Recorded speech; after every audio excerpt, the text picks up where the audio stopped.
Assalamualaikum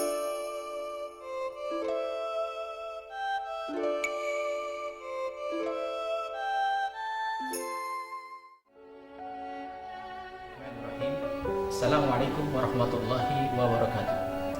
Ikhwani fillah rahimakumullah. Berbagai macam cara orang lakukan ingin mendapatkan yang namanya kemuliaan.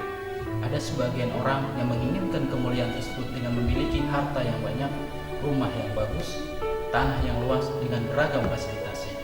Ada juga sebagian orang yang menginginkan kemuliaan tersebut dengan memiliki pangkat dan jabatan tertentu.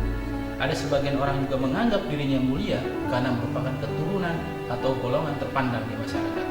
Padahal Allah Subhanahu wa Ta'ala di dalam Al-Quran sudah mengatakan bahwa sesungguhnya manusia yang paling mulia di sisi Allah Subhanahu wa Ta'ala adalah yang paling bertakwa. Inna akramakum indallahi atqakum. Dari ayat tersebut kita bisa pahami bahwa untuk mendapatkan kemuliaan tersebut hanya dibutuhkan ketakwaan. Allah tidak melihat harta yang kita miliki, Allah tidak melihat pangkat dan jabatan kita, bahkan Allah Subhanahu wa Ta'ala tidak butuh golongan atau keturunan tertentu. Kita memiliki kesempatan yang sama untuk menjadi hamba yang paling mulia di sisi Allah Subhanahu wa Ta'ala dengan menjadi hamba yang paling bertakwa. Ikhwani fillah rahimakumullah, bicara tentang takwa, Allah Subhanahu wa Ta'ala tidak kurang dari 120 ayat di dalam ayat suci Al-Quran telah menjelaskan tentang bagaimana pentingnya takwa, balasan orang bertakwa sampai kepada ciri-ciri orang yang bertakwa. Dalam salah satu ayatnya Allah Subhanahu wa Ta'ala berfirman, A'udzubillahi minasyaitonirrajim, Bismillahirrahmanirrahim. Ya ayyuhalladzina amanu taqullaha haqqa tuqatih wa la tamutunna illa wa antum muslimun.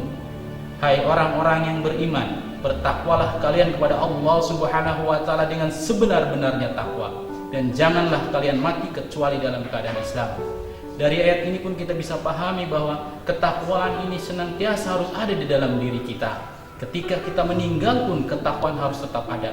Rasulullah SAW juga bersabda di dalam hadisnya, ittaqillaha haitsuma kunta, bertakwalah kalian dimanapun kalian berada.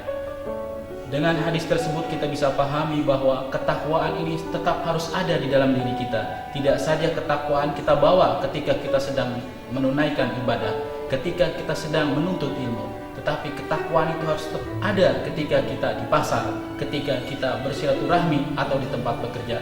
Janganlah ketakwaan itu kita tinggalkan. Jadi sebaiknya ketika menjadi hamba yang bertakwa, jadilah takwa itu sebagai pakaian yang selalu senantiasa kita bawa. Ikhwani fillah rahimakumullah, lantas bagaimana balasan orang yang bertakwa? Ketika Allah Subhanahu wa Ta'ala memuliakan hambanya dengan menjadi hamba yang bertakwa, maka Allah Subhanahu wa Ta'ala tidak akan pernah menyia-nyiakan hamba tersebut. Ketika dia berada di dunia, maka dia akan senantiasa diberikan kemudahan Allah Subhanahu wa Ta'ala sesuai dengan firman-Nya di dalam surat At-Talaq ayat 2 dan ketiga. Wa may yattaqillaha yaj'al makhraja wa yarzuqhu min haitsu la yahtasib. Barang siapa yang bertakwa kepada Allah Subhanahu wa Ta'ala, maka Allah akan memberikan kemudahan baginya dan diberikan rezeki dari arah yang tidak diduga-duga. Bahkan ketika dia meninggal pun Allah Subhanahu wa Ta'ala sudah menyiapkan surga yang luasnya seluas langit dan bumi.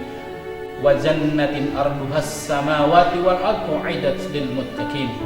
Ikhwani fillah rahimakumullah, pertanyaannya adalah, sudahkah kita menjadi hamba yang bertakwa? Sudahkah ketakwaan yang ada dalam diri kita ini menjadi yang sebenar-benarnya takwa? Karena setidak-tidaknya ada 4 ciri orang yang bertakwa. Yang pertama adalah takut kepada Allah Subhanahu wa Ta'ala, dan yang kedua adalah hidupnya senantiasa mengikuti Al-Quran dan hadis, dan yang ketiga adalah bersyukur terhadap semua nikmat-nikmat Allah Subhanahu wa Ta'ala, baik dalam keadaan susah maupun ke dalam senang. Dan yang keempat, ciri orang yang bertakwa itu adalah senantiasa menyiapkan yang namanya kematian.